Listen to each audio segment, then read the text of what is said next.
Hi అండి. మనం neck వేసేటప్పుడు బ్లౌజ్కి క్రాస్లోనే పీసులు తీసుకోవాలి. అయితే ఇలా క్రాస్లో మనం వాటిని జాయిన్ చేసుకోవాలన్నమాట. అప్పుడే మీకు నెక్ అనేది నీట్గా వస్తుంది.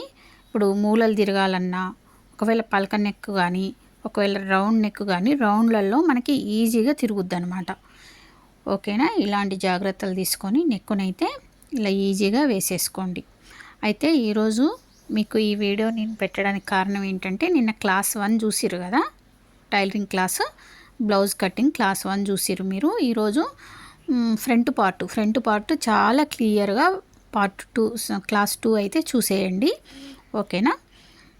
ఎవరైనా నిన్నటి వీడియో క్లాస్ 1 వీడియో చూడకపోతే ఈరోజు చూడండి. ఎందుకంటే అది చూస్తేనే కొంచెం మీకు ఈరోజు క్లాస్ అయితే అర్థమవుతుందండి. అందుకనే చెప్తున్నా, కొత్తగా నేర్చుకునే వాళ్ళు ఎవరైనా ఉంటే మాత్రం తప్పకుండా నిన్న క్లాస్ చూసి ఈరోజు క్లాస్ చూడండి, క్లియర్గా అర్థమైద్ది. ఎందుకంటే నిన్న చెప్పింది మళ్ళీ ఇవాళ చెప్పలేము కదా, అందుకని.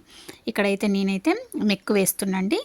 నెక్ చూడండి, మనం పాదం అంచు అంటాం కదా, అది పట్టుకొని జాగ్రత్తగా ఇలా వేసుకోవాలి. కొత్త కుట్టే వాళ్ళు ఏంటంటే, కొంచెం పల్చటి బ్లౌజులు కుట్టేటప్పుడు నెక్ అనేది సాగిపోయి మిషన్ వెనక పడిపోయి సాగిపోద్ది. దాన్ని పైకి ఇలా పెట్టుకోవాలన్నమాట దగ్గరికి. కొత్తగా నేర్చుకునే వాళ్ళకి ఆ విషయం తెలియదు కాబట్టి పాపం అలా వదిలేసేసరికి ఆ నెక్ అనేది ఇంకా సాగిపోద్ది. వాళ్ళు అసలే లాగి కుడతారు కదా, ఇంకొంచెం సాగిపోద్ది అనమాట. అలా సాగిపోకుండా కొన్ని జాగ్రత్తలు అయితే ఇలా తీసుకోవాలి. కొత్తగా కుట్టే వాళ్ళైతే ఈ విధంగా కుట్టుకోండి. ఓకేనా? అట్లనే నెక్ మనం జాయింట్ ఉంటుంది కదా భుజం మీద, అక్కడ ఒక్కోసారి కుట్టు అనేది బయటకు వచ్చేస్తుంది, బయటకంటే అంచుకు వస్తుంది. దాన్ని మనం ఒకసారి సరి చేసుకోవాలి, చూసుకోవాలి అంతా ఒకేలాగా వచ్చిందా లేదా, ఎక్కడన్నా బయటకు వచ్చి అప్పుడు ఏమైందంటే భుజం మీద మనకి ఇట్లా లాగినట్టు ఉంటుంది అనమాట. ఆ షేప్ అనేది అవుట్ అయింది. ఆ షేప్ అవుట్ కాకుండా చూసుకోవాలి. ఇంకోటి, నెక్కుని ఇట్లా మళ్ళీ బ్యాక్ సైడ్ అనేది మడత పెట్టి వేసేటప్పుడు కూడా మరీ లాగి వేయొద్దు. ఇంకోటి, పెద్దగా వేయొద్దు నెక్కుని, చిన్నగా సన్నగా కూడా వేయొద్దు. సన్నగా వేస్తే కూడా మీకు చేతి పని చేసేటప్పుడు అస్సలు కూర్చోదు నెక్ అనేది. ఒక మోస్తారుగా పట్టుకోవాలన్నమాట నెక్ క్లాత్ని. మరీ సన్నగా వేయొద్దు నెక్కు, మరీ వెడల్పు వేయొద్దు. కరెక్ట్గా టెన్షన్ మందం అంటాం, ఆ లెక్కలో వేయాలన్నమాట. ఓకేనా?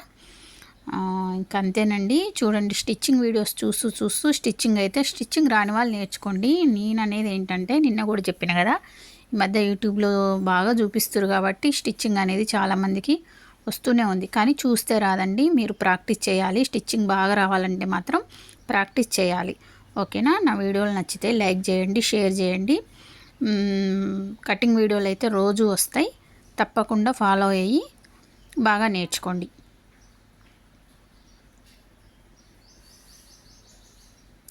ఇక్కడైతే నెక్ వేస్తూ ఉన్నా అనమాట నేను. చూడండి, ఇలా మూలలు తిరిగే దగ్గర మన క్రాస్లో ఉంది కాబట్టి పీసు చాలా నీట్గా వస్తుంది అనమాట. లేకుంటే అంత నీట్గా రాదు. అంటే అందరు క్రాస్లోనే తీసుకుంటారు కదా అనొచ్చు, కానీ ఒక్కోసారి క్రాస్ కరెక్ట్గా పడినప్పుడు సగం క్రాస్లో ఉంటుందన్నమాట క్లాత్, అప్పుడు లాగినట్టు అవుతుంది. ఇప్పుడు చూడండి నెక్ ఎంత బాగా వచ్చిందో, చాలా బాగా వచ్చింది కదా. అట్లా నీట్గా మనం ఫినిషింగ్ అనేది మన మిషన్ని బట్టి కూడా ఉంటుందన్నమాట.